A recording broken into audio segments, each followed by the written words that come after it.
Me oleme ka Eesti Vabariigi kodanikud tegelikult tänu sellele, mida siin paigas 96 aastat tagasi saavutati. See on see järjepidevus, millel me püsime.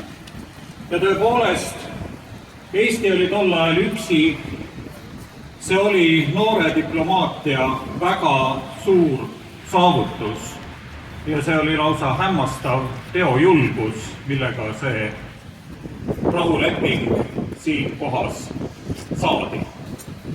Olukorras, kus meil tõepoolest ei olnud läänes toetajaid, aga see oli samal ajal meie läände mineku alus. Ja võime rääkida sellest või püstitada küsimuse, et kui palju meil on teojulgust praegu Eesti Vabariigis aastal 2016. Aga kuna Tartu rahu on paratamatult seotud ka päevapoliitiliste küsimustega senikaua, kuni piirileping on päevapoliitikas, siis peame me ka seda arvestama, et see on siin taust. Ja mõnedest asjadest me peaksime rääkima minu arust ausamini, kui me oleme seda teinud. Jah, 20. aastal Nõukogude Venemaa oli sellises olukorras, et temaga oli võimalik Eesti Vabariigil leping saavutada, ta ei olnud kuigi tugev. Ka Jeltsini Venemaa 90-ndatel oli midagi muud, kui on Putini Venemaa praegu. Meil oli võimalusi, me kasutasime neid võimalusi selles mõttes, et tee Euroopasse, Euroopa Liitu, NATOsse, selle tee me rajasime, seda kõike me saavutasime. Kuid mõeldes Tartu rahule jäi kindlasti midagi saavutamata. Seda Jaan Poska saavutust piiri küsimuses ei suutnud me kaitsta. Vähe sellest, me ei suutnud saavutada isegi mõistuslikku kompromissi Tartu rahu piiri ja Nõukogude Eesti ajal tõmmatud piiri vahele. Me taandusime kõigest. Seda tuleb tunnistada selles olukorras, kus me oleme. Väga raske on ilmselt käest lastud tagasi pöörata. Aga vahest ei tasu selles olukorras ka joosta piirileppe ratifitseerimisel mitu sammu ees Venemaa riigiduumast. Ja nüüd ma tuleksin tänapäeva Venemaa juurde. Jah, see on kindlasti raskem pähkel, kui ta oli pärast Nõukogude Liidu lagunemist, kui oli veel lootusi demokraatia suunal. See on üks ebademokraatlik riik, mis ei kuulu sellesse väärtussüsteemi, kuhu Eesti kuulub.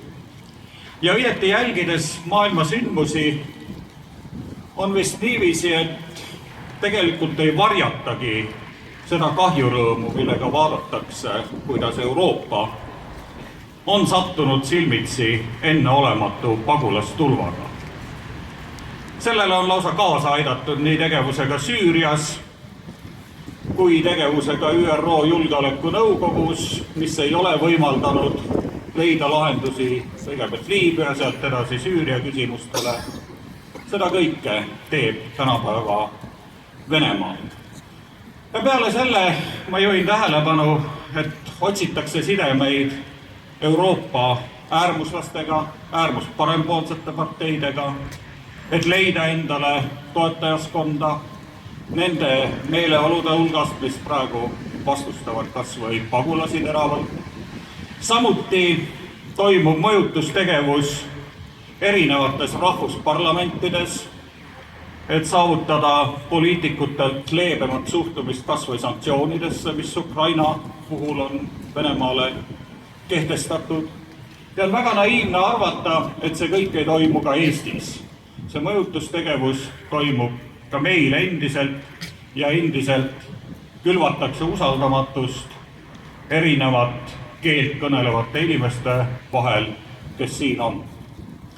See kõik paraku on reaalsus, selleks kasutatakse uue aja nii-öelda moodsaid konflikte, olgu need kirjeldatud pagulasküsimusena, kooseluseadusena või millena iganes. Ja tõmmatakse ilmselt ka naiivsusest inimesi sellele väärtusväljale, millel on Venemaa. See ei sobi meile päriselt. Enne seda, kui siin Tartu rahu sõlmiti, oli Gustav Suits, ka Tartu mees, oma kuulsaks saanud sõnad sellest, et olgem eestlased, aga saagem eurooplasteks, juba öelnud ja kirja pannud. Ja Tartu rahu õieti avas ja meie noored diplomaadid, kes läksid Euroopasse, avasid selle tee meile saada eurooplasteks. Tänapäeval peaks vist ütlema teistmoodi, et jah, olgem eurooplased, kuid jäägem ka eestlasteks. Niisugune on tihti noore põlvkonna motiiv või deviis, mida nad vajaksid, et mitte unustada seda, mille najal me oleme kasvanud, mida me oleme üles ehitanud. Tartu rahu oli, on ja jääb meie riikluse vundamendiks. Hoidkem seda ja minu teada see monument, mis kunagi ka kavandamisel oli, sellega peaks lihtsalt edasi minema. See on ka meil vahepeal unustatud vara. Tuletan meelde, et läheb õige vähe aega, kui saabub Tartu rahu 100. aastapäev. See tuleb õige varsti ja seda on vaja taas väärikalt tähistada. Aitäh!